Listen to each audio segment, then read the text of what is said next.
Coming up on News Live at 6, I'll have information on the creator economy launch in just a few. Plus, a local nonprofit is helping residents struggling amidst the shutdown, what they're doing ahead. And how Onondaga County honored local heroes around the region on Veterans Day, when News Live at 6 starts right now. This is CitrusTV News Live at 6, your campus news leader. CitrusTV can confirm that a third employee from the SUNY Upstate Medical University has been detained by Immigrations and Customs Enforcement. Welcome to News Live at 6. I'm Luke Welch. And I'm Moira Vaughan. The Civil Services Employees Association has confirmed that the family of the employee who requests to remain anonymous has received a phone call from the Buffalo Immigration Detention Center where he is currently held. This arrest comes as one of the previously detained employees, Alex Gonzalez, remains in custody after a hearing earlier today. His next hearing is scheduled for the 24th. Follow CitrusTV News on X for the latest updates.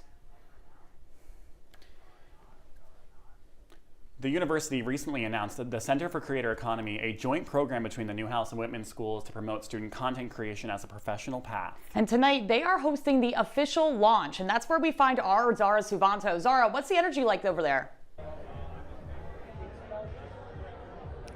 Thanks, Luke and Moira. So I've been talking to some students and some faculty, and they seem super excited. You can start to see some people coming in behind me to celebrate the launch tonight. And the center is a joint effort between Newhouse and Whitman, and it's all about helping students turn their creativity into real business careers. And I spoke with Newhouse Dean Mark Lodato, who says that the inspiration for this center came from watching students' interests and where the media industry is headed. Several of us here at SU were noticing not only where our students were drifting in terms of areas of interest and content creation, but also where industry is going. And you can't help but notice the hundreds of millions of dollars that are now being spent in the creator economy space. And we wanted to make sure that our students were positioned to find success, whether that's a business student, a communication student, or really this will be an availability to students across campus. The center will eventually have its own space inside Newhouse, complete with cameras, green screens, and software for students to experiment with. It will also offer workshops and bring in guest speakers. There will be a center housed here in the Newhouse School where you can go to have access to new tools like cameras and green screens, software, other hardware that you might need to use for your own projects or you want to experiment with. There will be workshops. There will be, in essence, opportunities to hear from speakers who we bring into town. For student creators like Ava Bandura, a junior and growing influencer on TikTok, this new center could be a game changer. She's already built partnerships with brands like Skims, Steve Madden, and Princess Polly, and says she's eager to learn how to turn her passion into a full-time career. Hi, I'm Ava. I'm your college bestie. I'm helping all my girls and feel their best this school year. I would love to learn how to take this from a hobby to a full-time job. It's something I'm really passionate about and something that I think young people are starting to get into more, and it's becoming less cliche. And I'm really excited to have mentors and new entrepreneurs being able to tell us about all of the experiences and how they transform this small hobby into their full-time income. And Ava isn't the only one. Many students are ready to turn their passions into full-time careers. Newhouse and Whitman leaders say they want to grow this program even more by eventually turning it into a minor and even a major for all SU students. And as the creator economy grows, Syracuse wants their students ahead of time. So reporting live from Whitman, I'm Zara Suvanto, CitrusTV News. Back to you guys. If you're interested for more information, you can see the Center for Creator Economy page on the university's website. Zara, thank you so much. Applications for the Mark and Pearl Clements Internship Awards opened yesterday. The grants are intended for students who will have summer internships and cannot travel to their jobs without some financial help. Juniors, seniors, and master students of all majors are eligible. Academic credit can be earned for your internship, but it is not required. Applications are available on Handshake until February.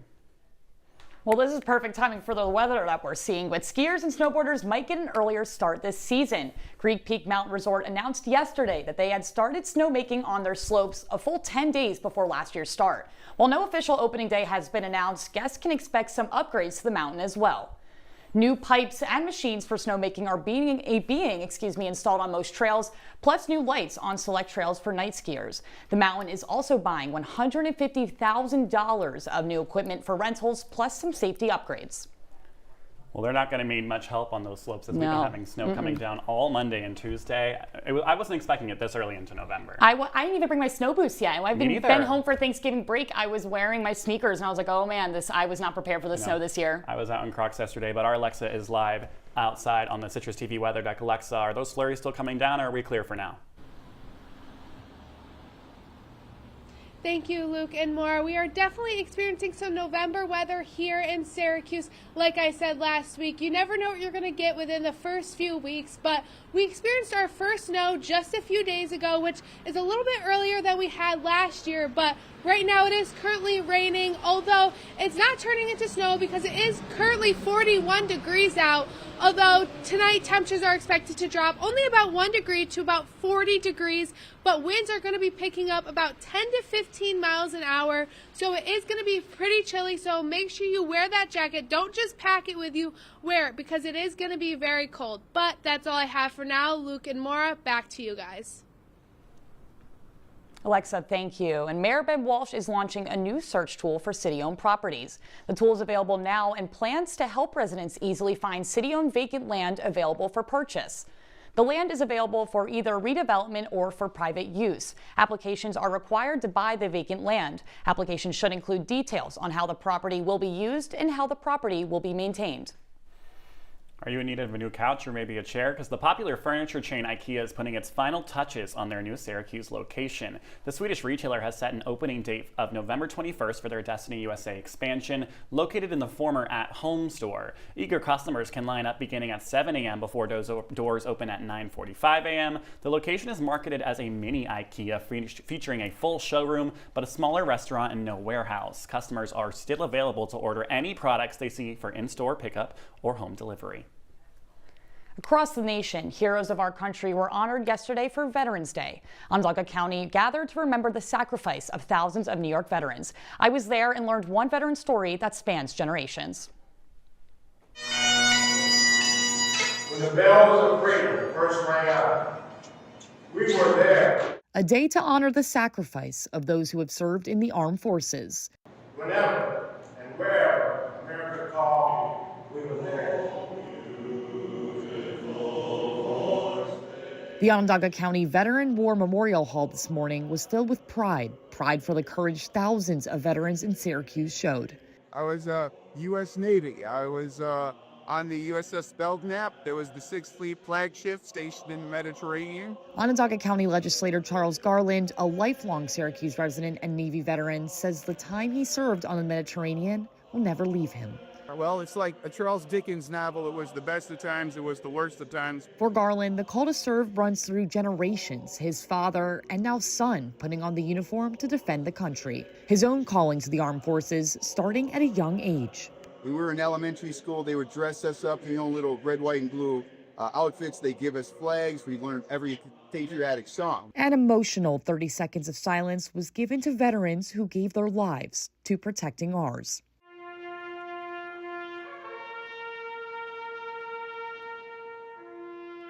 Do hereby proclaim the 11th day of November 2025 to be Veterans Day in Onondaga County. Garland's story, just one of hundreds of thousands across the country, showing the dedication and honor to the United States of America. Moira, such an inspiring story for those who have served our country. If you're still serving, yesterday, the State University at New York, or SUNY, announced a new military tuition rate program. This initiative attempts to make academics affordable for active duty service members. The program is available for undergraduate degrees and other in-person and online academic offerings. The service is set to start this spring semester at select SUNY schools. You can find which schools qualify at the school system website, suny.edu.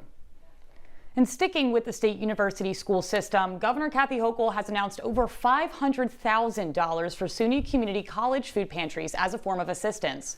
The money will go to supporting and expanding existing efforts at SUNY schools to combat hunger, including deploying service corps to support local food banks and enacting days of action to encourage citizen involvement in the efforts. United Way of Central New York supports any struggling residents of Syracuse and its surrounding communities throughout the entire year. Our reporter Brody Miller has more details on how their care package project keeps residents who rely on SNAP benefits from having to make a difficult choice. We're able to even make a small impact. We know that it's going to be good. United Way of Central New York is a nonprofit organization that hopes to create solutions to pressing issues facing local communities. Their services and events do not just happen in times of need, however.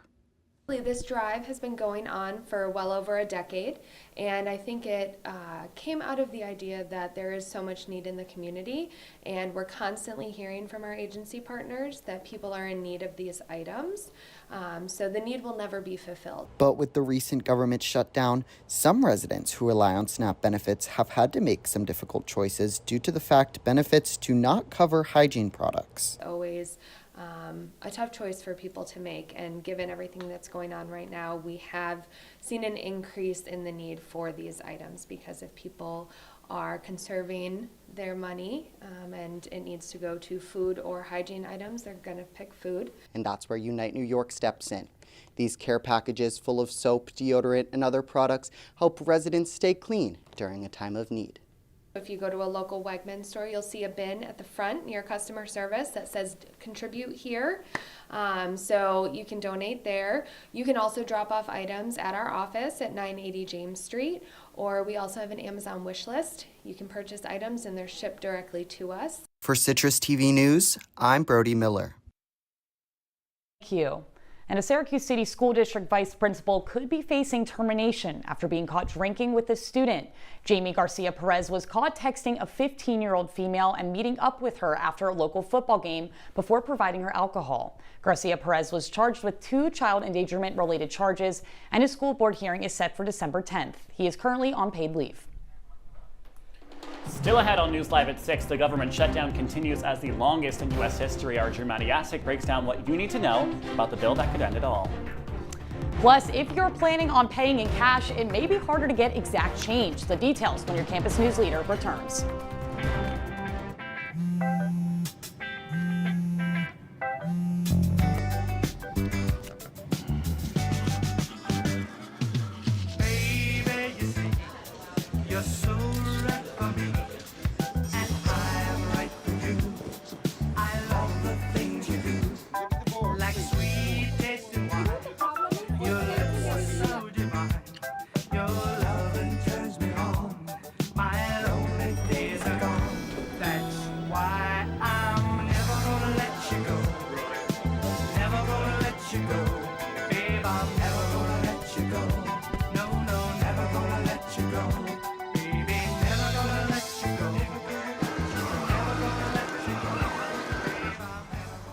Here you go.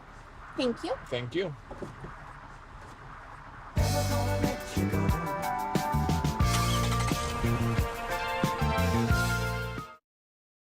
Welcome to my house. Lately, not my happy place. Everybody's pretty tired of each other. The parents were not themselves. My little brothers were morphing into small creatures. The walls were closing in. Clearly a case of too much family, too close, 24/7. And there's a lot of that going around right now. If this sounds like your house, try going someplace new. YourLifeYourVoice.org. You'll find lots of ideas to help you handle the family stresses of being confined to close quarters. YourLifeYourVoice.org. It might not get you out of the house, but it could help you find a little more breathing room.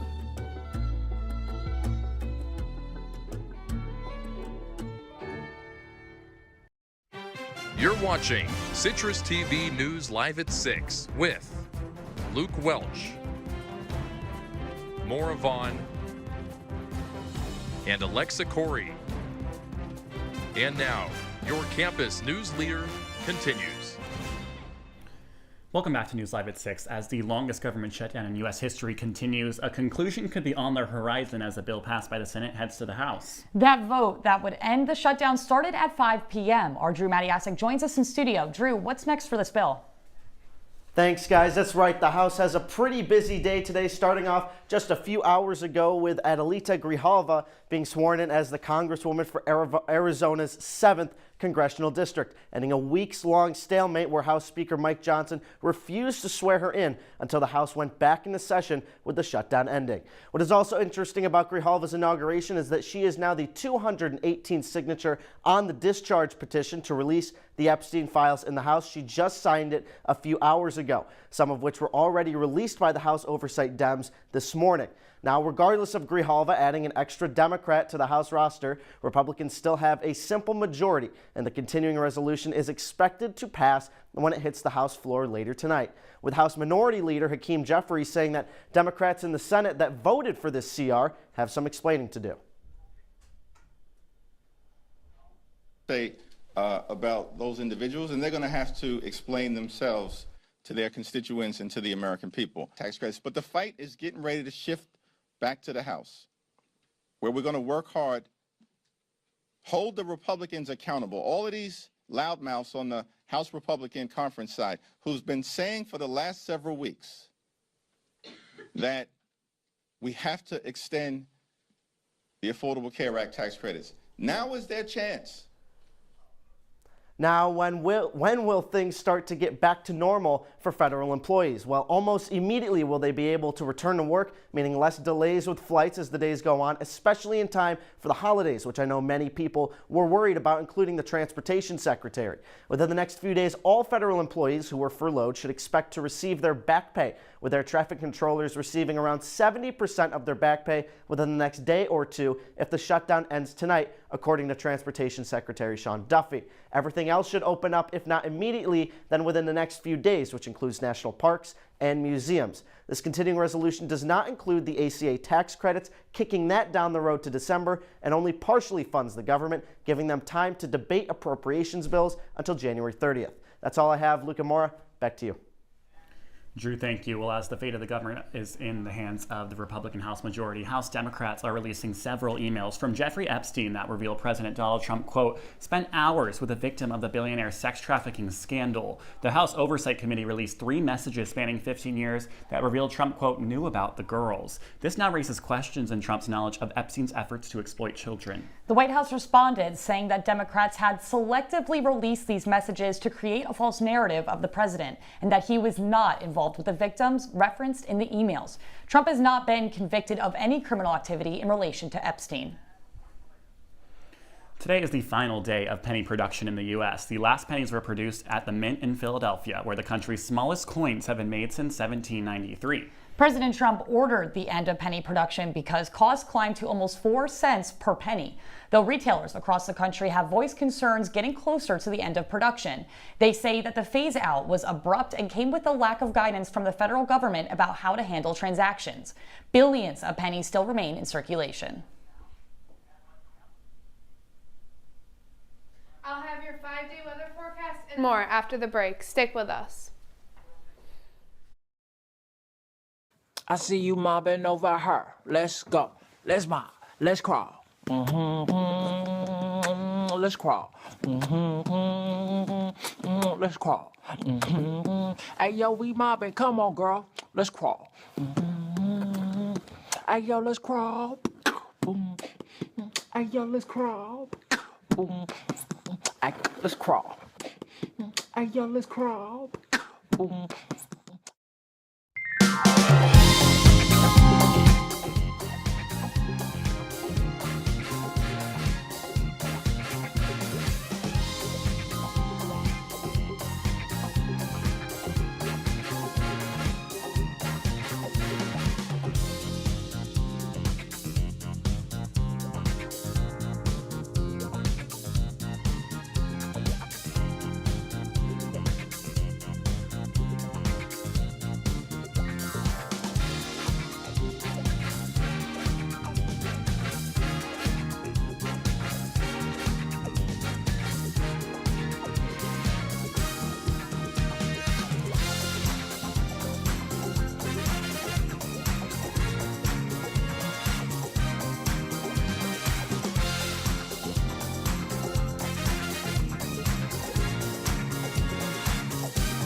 the Citrus TV Weather Center. This is SU's most accurate weather forecast.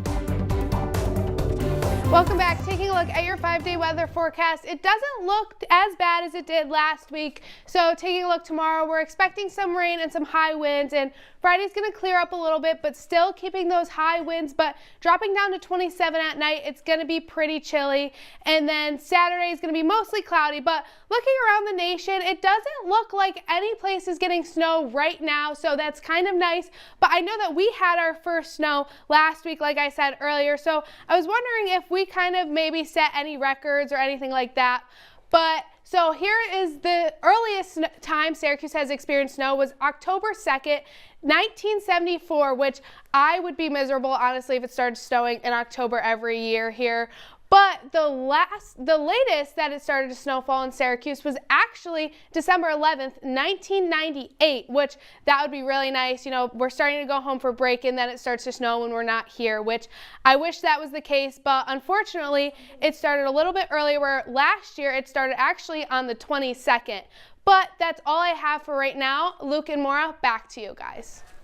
Well, this weather has me feeling unlucky, but if you're feeling lucky and if you've ever seen the scratch-offs at a gas station, thought about buying one, now might be a good time. The Mega Millions jackpot is nearing $1 billion after a winner has still yet to be drawn. According to officials, this is the longest a ticket has gone without winning in Mega Millions history. Friday's drawing will be the 40th since the last win on June 27th, which according to officials was a game record. Luke, I gotta ask, what would you do with $1 billion? I would definitely get my plane tickets ready because I'd be going all across the country. Oh, yeah. I would get a new anchor dress. I've been re-wearing mine. I gotta ask Gino Antamarino on sports. What would you do with $1 billion, Gino? That's a great question. I think I would buy all the tickets to go watch Syracuse women's basketball and men's basketball, who are off to a great start. Who am I kidding? I would buy a Ferrari, maybe a couple for my parents, who knows? But anyways, make sure you stick around. It's all that and more sports coming up after this break.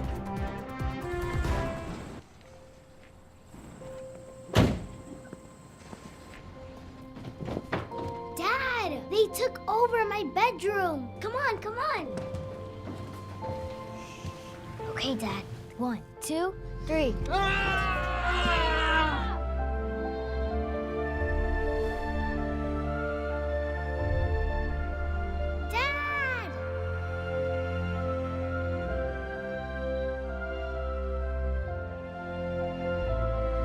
You saved me.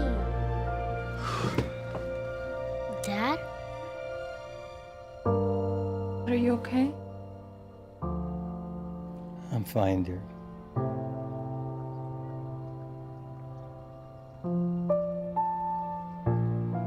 Your hero needs you now, and AARP is here to help.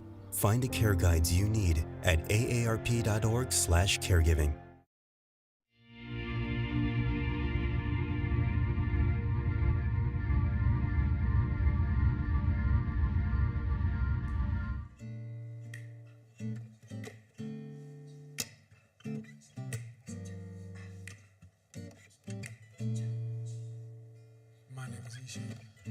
Hi, my name is Sadie Miller. My name is Luke Brady. I go by St. Luke.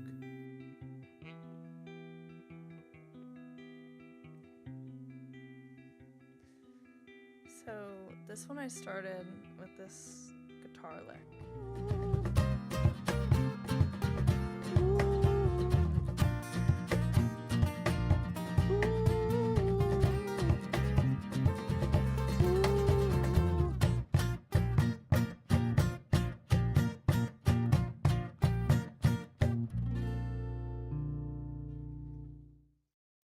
And now, your Citrus TV Sports Report. The saying goes, once is an accident, twice is a coincidence, but 3 times, that's a pattern. Welcome into sports. I'm Gino Antamarino. Syracuse women's basketball is off to a 3-0 start after a 96-72 win over Canisius last night, and Cuse fans hope this is no accident or coincidence, but a sign of good things to come. The last time the Orange won their first 3 of the campaign was 2 seasons ago, when Syracuse ultimately earned a bid to the NCAA tournament. Now, how did SU follow that season up? Winning just a third of its conference games last year. But head coach Felicia Leggett-Jack is confident in her current squad and forgets the shortcomings of last season. I think we're going to be a pretty good team, and What happened last year is so far behind that I don't even know who we played. And it has to be that way because in order for us to be great, we can't keep looking back because you might run into a wall. And that's not our goal this year. Our goal is to run through a wall to get what we think that belongs to us.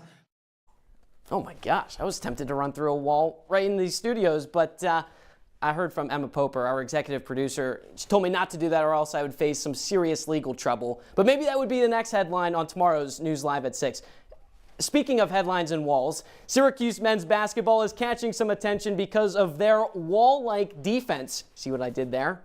Last time out against Delaware State, the Orange forced 15 Hornet turnovers and scored 25 points off those giveaways. And you know who the biggest wall was? The big man, William Kyle, who had 6 blocks, the most in a game by an SU player since 2023 when Malik Brown had 6 against Louisville.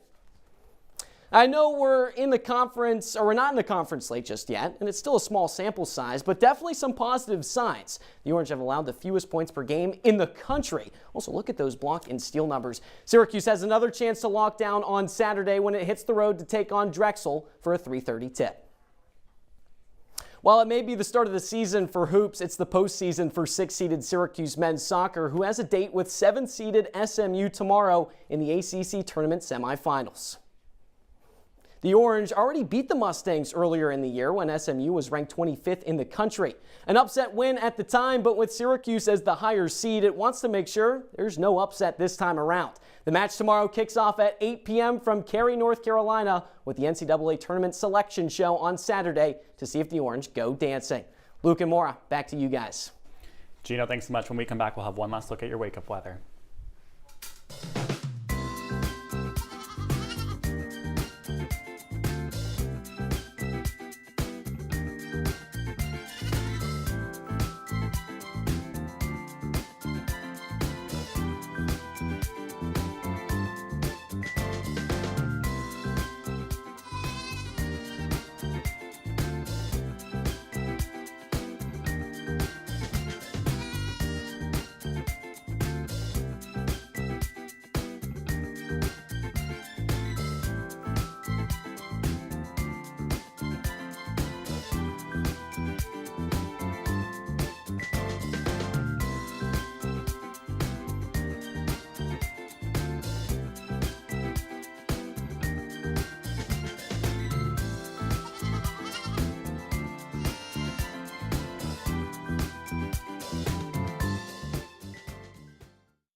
Leaving hot coals improperly extinguished can cause a wildfire. Hey guys, it's Smokey! It looks as if Smokey is going to use the drown, stir, drown and feel technique. After the first drown, a good stir.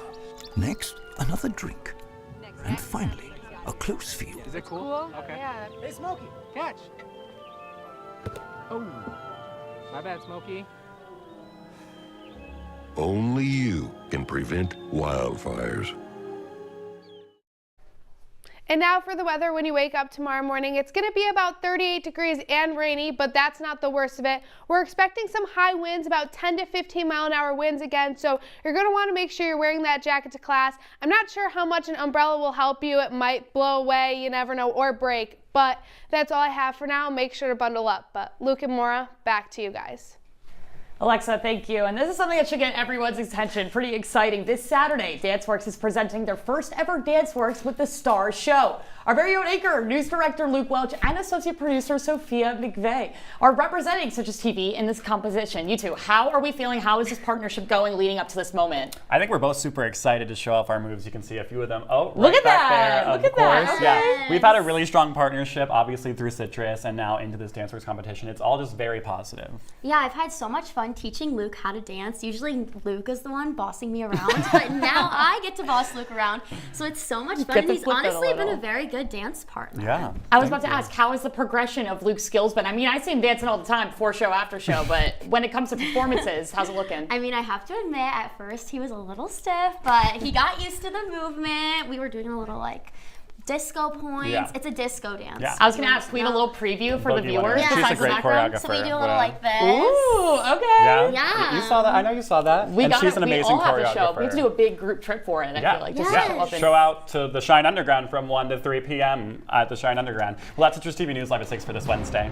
Don't forget, you can follow us on X and Instagram at Citrus TV News. Now, for the entire Citrus TV News team, I'm Moira Vaughan. And I'm Luke Welch. Have a great night, Syracuse.